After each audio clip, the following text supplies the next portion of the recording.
Hi, my name is Marissa. Welcome to Risa Rising. Today we're going to be talking about the missing link in masculinity and how it's related to astrology. So, right now, if you live in this world, in this planet we call Earth, there is a crisis, seeming like a crisis going on, right? And if you guys hear a noise in the back of the fan. But there seemingly is a crisis, and it's not just in America, it is a worldwide crisis, and it has to do a lot with masculinity. Because we are entering into this new Aquarius age, there is a change in how masculinity is being perceived, or a change in how it's received. Did I just say that? How it's received? Yeah. So, but it's not that it's evolving, in my personal opinion. It's that it needs to devolve. It needs to devolve. Go back to its original setting. So, by the end of this, you guys are going to understand what I mean by that. That it needs, the masculinity needs to devolve. A lot of the Age of Aquarius things that we think that we're going to be looking into the future for is actually things that we're going to be looking into the past for, because Aquarius is still ruled by Saturn, and Saturn is the past. It's like you use future technologies or future insight to go backward. So when we think about male sexuality or masculine leaning sexuality, and we think about Venusian, feminine leaning sexuality, we often think about the ruling planets of Mars and Venus. Just cleaning my glasses. Mars and Venus, okay? So, what is Venus? Venus is ruled by Taurus. Venus is ruling Taurus and Libra, right? So, when we think of Taurian, it's more sensual, it's the senses. It rules over the throat, its beauty, it's the body, but not in the way that Aries is the body, because Taurus is more like relaxation, pleasure, comfort is a big thing about women, that it governs more, even more than just the sexuality. It's like throughout the entire being. A woman makes a house a home. It's living, it's a comfort, it's relaxation. Taurus can be acts of devotion, and mostly it is. It likes when not being forced to. There's a song that goes, it's not an act of love if you make her, but cooking for someone that you love, cooking for your family, gifts, physically being there. Physical presence. Oops. Physical presence, gifts. Taurus is luxury. And that's one of the major signs of this feminine energy. You know, one of the best things you can do for a Taurus is go bring them some food. Like, show love in that type of way. That is... So this, and the second part of the Venus ruled planets is going to be Libra. So, Libra is about aesthetic, harmony, elegance, social grace, very flirtatious, conversationist. I think I said aesthetic already, and balance. They're very much romantics. They're also, in order to show being Libra love, sometimes it's got to be, what is the word I'm thinking of? Performative acts of affection, sending flowers to their job, performative, like show this. These are acts that women find attractive, and they display throughout their entire being.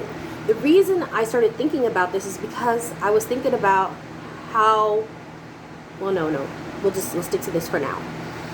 Okay, so these are things like sensual sexuality, and for Taurus, and what their Libra is like. What are you saying to me? What romantic things are you saying to me? How are you talking to me? Are you nice to me? Isn't that just like such a basic sort of thing that are you nice? Smell, taste, beauty, touch, all that. That's Venus. Those are Venusian planets ruled by Venus. So we can get an idea of these planets that are feminine, or that rule the feminine, or rule like women, or people who lean feminine. So when we think about, in our modern world, when we think about Mars, what do we think of Mars controlling? Well, Mars controls Aries, right? And that, my friends, is a very, very, very different act altogether. So Aries is the physical body. The physical body, it's competition. It's who's bigger, who's better, who has the bigger house, who who has the hottest woman. Like, that is attractive to Aries, is or how they are like expressing their sexuality, is who's bigger, who's better, who's more handsome, it's a very competitive, animalistic sort of instinct, right?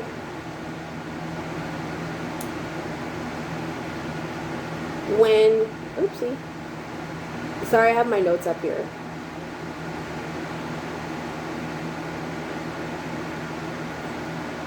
And when I actually started, go away, thing, damn. Go away. Okay. Sorry. I just pulled up my actual notes. Or my other notes. So, when we think of, what actually made me think about this is the red pill manosphere. And I was listening to somebody who was spouting off manosphere propaganda. And he was basically saying, like, women want the biggest and the brightest, and they want only the 1% of men, and this they want this body type. And I was looking at him and thinking, I'm like, no, that's y'all. that's what you like. That's what you respect in other men.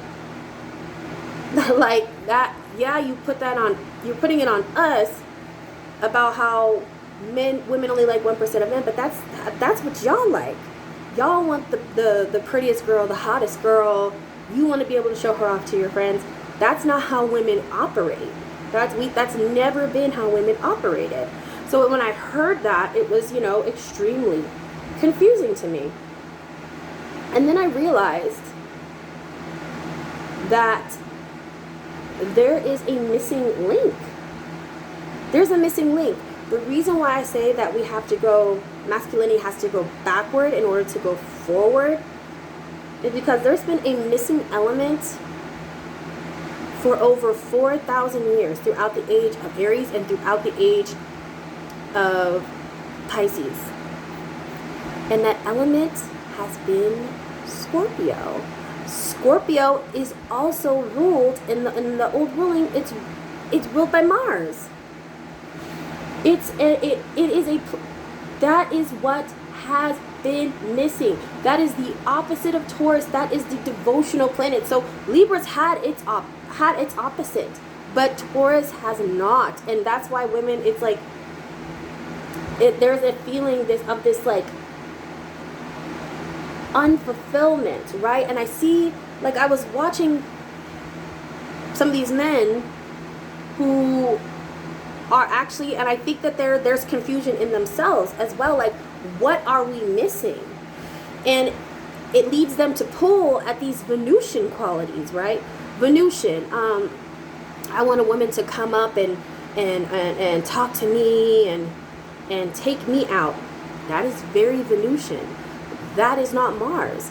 I want to go 50-50 with a woman. I want somebody's resources to help take care of me. That is Venusian. While also calling these things, calling women weak or simping or whatever, courting is Martian. Courting is masculine. If you are the one being courted, that is Venusian. These are Venusian qualities. And it's kind of turned everything upside down. So in order for men to stay, if that's what they want to do, to evolve, to be able to sorry, to be able, I hate this thing sometimes. I don't want this side panel to show. Oh my God, I just want to be able to scroll down. Okay. In order to have, there we go, finally. I'm going to have to edit this heavily, but if I edit it at all, because I don't know how. All right, so in order for that missing aspect to be there, you need Scorpio. Scorpio is this love that is devotion, and it has been devoid of men for quite some time. It is the devotional aspect, right? It's the soul bonding. It's the desire. It's the assurance that you will be there, right? When we look at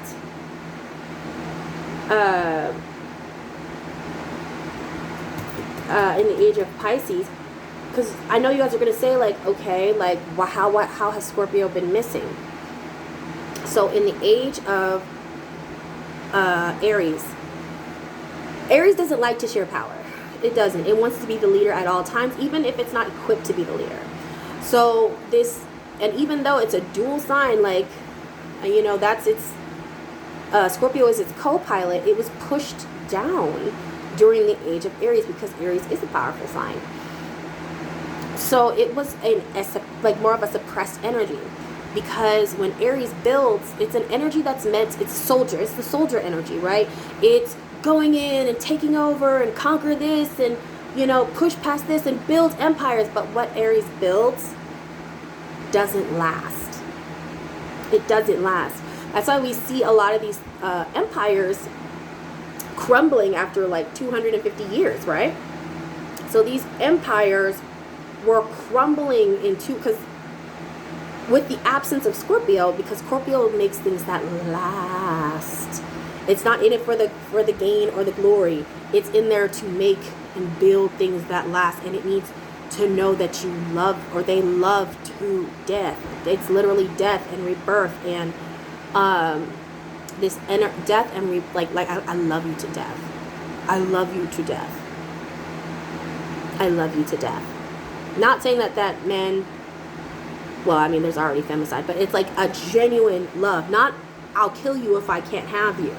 It's, I love you more than anything else. That's why I believe that God called husbands to love their wives as God loved the church. God died for the church. He gave his life to save the church. And I feel like I'm going to go into that at a later video, but that's how God wanted men to love their wives. You think if God loved something to death, that he would just abandon it when it got sick or got fat or whatever the reason is, it found somebody else? No, this deep devotional love has been missing for over 4,000 years. And in the age of Pisces, Pisces was not strong enough to carry an age by itself. So when we look at the age of Pisces, although it is the age of Pisces, we also see manifest destiny. We also see colonization and colonialism. These are things of Aries disguised with the veil of Pisces, right? So Aries was still very, very, very present. Very present in the age of Pisces, because Pisces is not that strong of a sign. It kind of just goes with the flow. And it's also a sign that is very impressionable. Like when you meet somebody who has a lot of Piscean energy, it can be they can be very empathic, or a lot of 12th house energy. They can be very empathic. So other people's emotions truly affect them. Like even bumping into someone could just ruin their happy day, because they're feeling so strongly other people's emotions, or they start really, really taking on those characteristics of their partner. Okay, hold on just a second.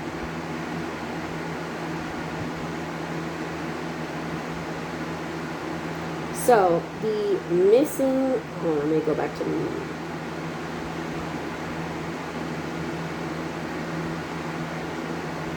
yes, I also wrote, because it was interesting to me, the actual things that do attract women, because I was hearing about how men are very visual creatures. Yes, that I guess that's important. I mean, we all have eyes, but they were so concentrated in their Aries energy, and Aries can be very shallow. It can be very, very visual. But women, on the other hand, like, men get turned on by what they see. Women get turned on by, like, literally everything else. That's why I say Taurus is there. They rule the senses. From reading erotica to so visual, like reading it, or I think of Dan from ChatGPT, right? And how women get all like flustered, and it's literally him just talking sexy, but also you can hear this, like, when he talks, Dan, this AI, ChatGPT Dan, you can hear this, like, wanting and desire from the AI, and that is what is getting women so, like, hot, like, because it's just like, yes, you want to be desired, you want to be loved and have this devotion bestowed on you. Not saying that every man was lacking his duality of Scorpio and Mars, but a lot have. Like, if you even listen to some of these red pill men, what they teach is something that we are leaving in the old world, and that's action, consequence, like pursuit. You know what I'm saying? Like, this is Martian love, Martian, but it's severely lacking. Get the sex, and this contradictory energy of have sex with her, but if she's a whore, don't marry her. Hold on, I'm trying to get where my notes are. So there is this confusion of what do I need to do to have access to, but it's not even like you should just be doing this to have access. You should be looking into your Scorpio self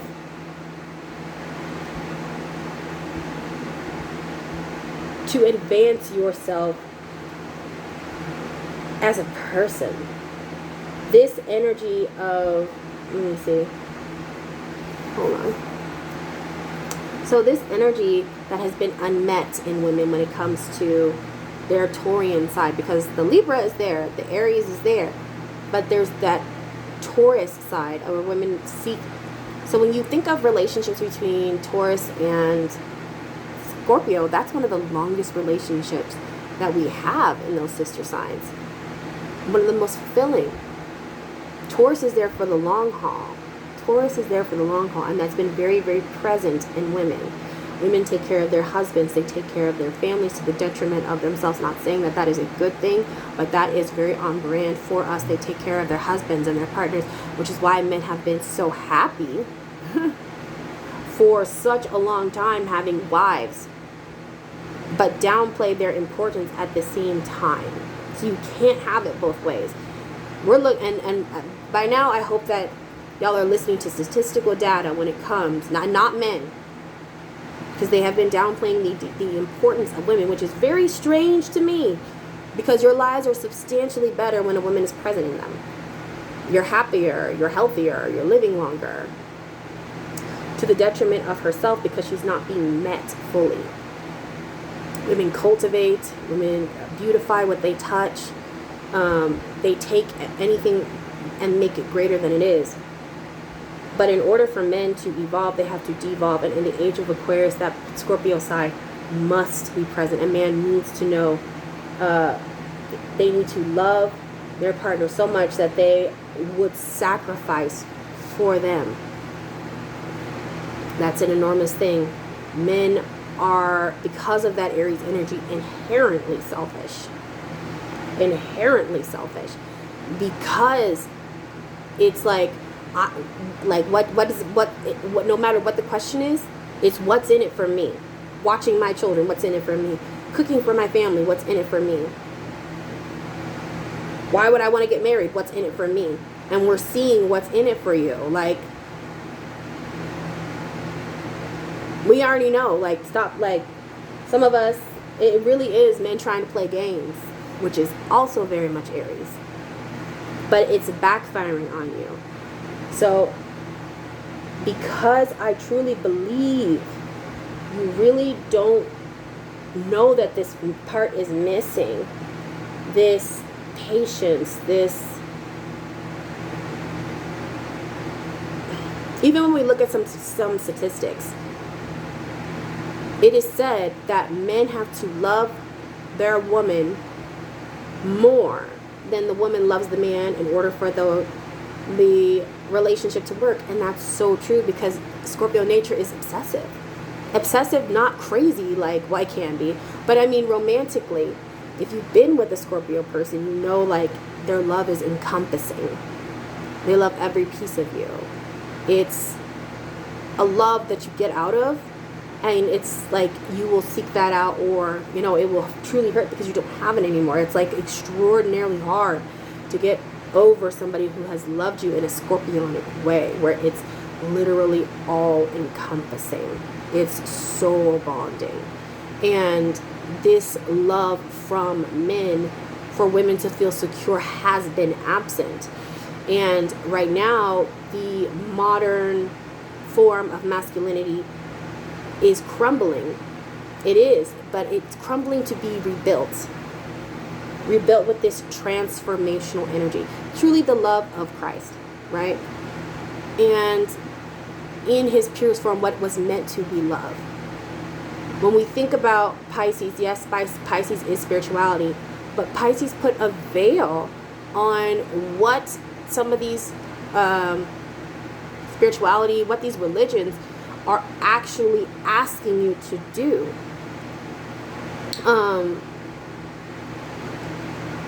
Christ's love is scorpionic in nature. The story of Christ is scorpionic in nature. It's not Pisces. It's not a bunch of fluff, you know? Pisces has romanced what the Bible was saying. It made Jesus like this, you know, weak white figure, but it also made him handsome. And in the Bible, God was unfortunate looking. Jesus was unfortunate. He was an unfortunate looking man. He was an unfortunate looking man with brown skin and rough hands and a carpenter. We think about the death and rebirth and transformation. He died and rose again 3 days later. We talk about how we mostly talk about how Jesus was a martyr in the church. Jesus was a revolutionary in real life. So even the story of him had been supremely romanticized. But in order for this missing piece to come, you need that Scorpio. You need that depth. You need that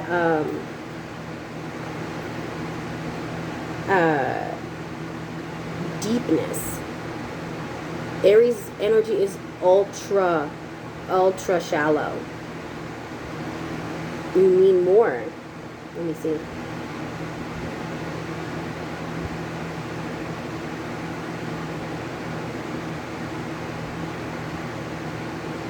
And even though there is this sense when it comes to Mars, when both sides are working together, of, you know, I won you, you're my prize.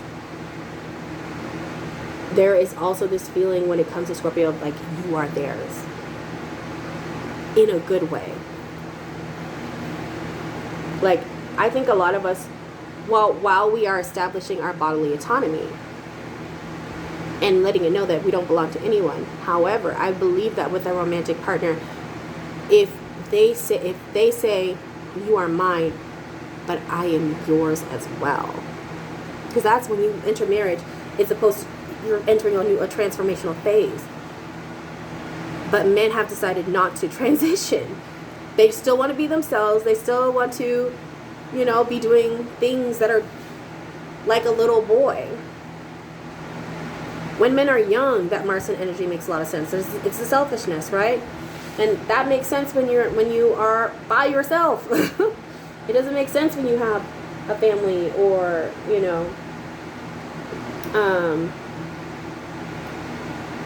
someone to support. And this is one of my favorite things. When we come to this like ownership, it's not just like I'm yours and you're mine. It's like you're a part of me now. This mending of souls.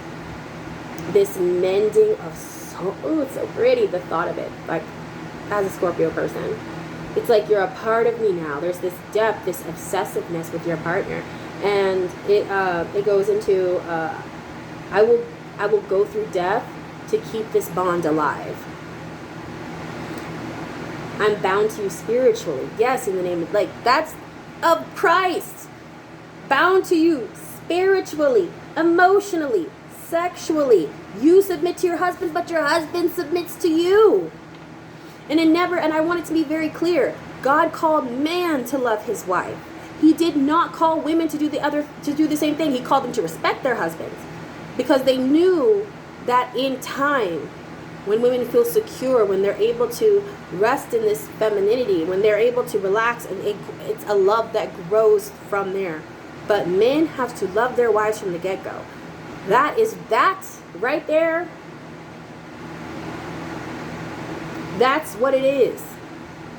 That's what you're missing.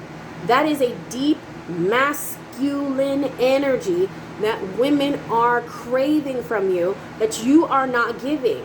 You are getting mad at your own love style. Women only like 1% of men. You're angry at your own love style. I want a woman to love me through and through. You are missing your Scorpio energy. Okay. Yes, and it's this deep bonding love, this secure masculinity that doesn't need to show off or be big or be bold, because it's not there for the glory. It just is. There is a magnetism that comes with scorpionic energy. A true magnetism, because it's power. Scorpio seeks power wherever it is in your chart. You will seek power in that area. Or if it's the ages, it will seek power in that house. Aries just didn't want to co-pilot this for the past 4,000 years. It's been solo dolo. But it's a bond. It's a bond that women need from men, that they have been significantly lacking in.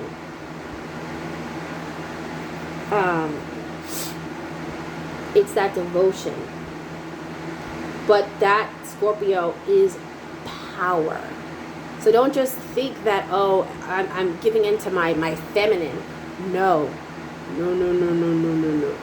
Scorpio is a powerful sign. One of the most powerful signs. And whatever it has, like, it's not, the way that it's not Aries, Aries gets bored. Aries gets bored. That's why they pick up and leave. And it was so common for men to leave for whatever reason, that women actually had to develop a sixth sense. Isn't that terrible? Women had to develop a sixth sense to understand when their livelihoods would change. But Scorpio is like an everlasting love. Okay, so in its purest form, Scorpio Mars is a devotion. It's devotion unto death. It's an obsession with the bond, a love that protects and it sacrifices and it binds itself fully. So unless you are ready to transform yourself into that person, you're probably going to be by yourself. But this isn't just here. This is worldwide. That Aries energy has acted violently towards women. It's endangered us. It has caused massive femicide upon rejection. We need the evolved Mars. You need your other half. And now that we're in Aquarius season, Aquarius doesn't have the same beef. Aquarius told Aries, move down. Move down. Because Aries has really been running the show with the veil of Pisces for the past 2,000 years. And before that, it had another 2,000 years. In its own, and everything it makes eventually crumbles. Aquarius says, move down. Move down. And it is a strong enough sign to move Aries. Go to the third house. This is Pisces now. Pisces in the second house, move. And the blind spot of Aquarius is this emotional attachment.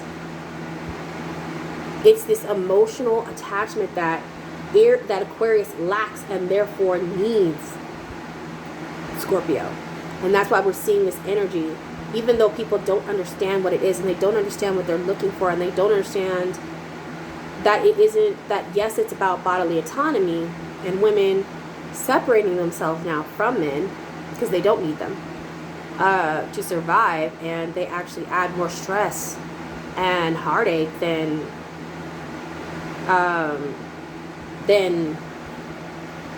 what would be a benefit. You know what I'm saying? Then what would be a benefit to have them there? It's also these men, because what's the screaming and the yelling and the anger, the rage at women, Aries, irrational rage a lot of the time. This irrational rage that is coming doesn't make any sense because it's something inside of you that you are reaching out and you are trying to find. You don't have it, you're looking for it, and that's okay. But the irrational rage is not. So if I were you as a man, I would absolutely do what I could to gauge, to try and tap into this emotional depth and beauty and this inner power that you have. Like, I'll look up ways like how that can transpire, but you need to be looking. Stop listening to these Aries dating coaches. You're moving away from that now. Aquarius isn't kicking Aries fully out. It's not. Because Aries and Scorpio needs to go together. But you are going to see a stronger scorpionic energy. Okay? That's what I have to say about this. That's why it's happening now. Aries is no longer in charge. Aries isn't in charge anymore. Aquarius is. So understand, revisit what God's love is. Look at it from a different look at it from a different way. And I'll come back and I will express different, I don't know, because it's like it's hard to tell a man how to dive into this deep energy. It might actually just be from natural selection that we start receiving this deeper, dark, devotional side of men. You can see it sometimes. You really can. There are some men who are obsessed with their wives and truly want their lives to be easier. But this Aries energy has made men in... Oops, why did it get so dark? Has made men in like competition with their women and with their wives. Aries, we have to push that energy down in some sort of way. All right, so this has been Risa Rising. Please like and subscribe. Leave a comment. I would actually really love to engage with y'all. So you guys have a wonderful day. Bye.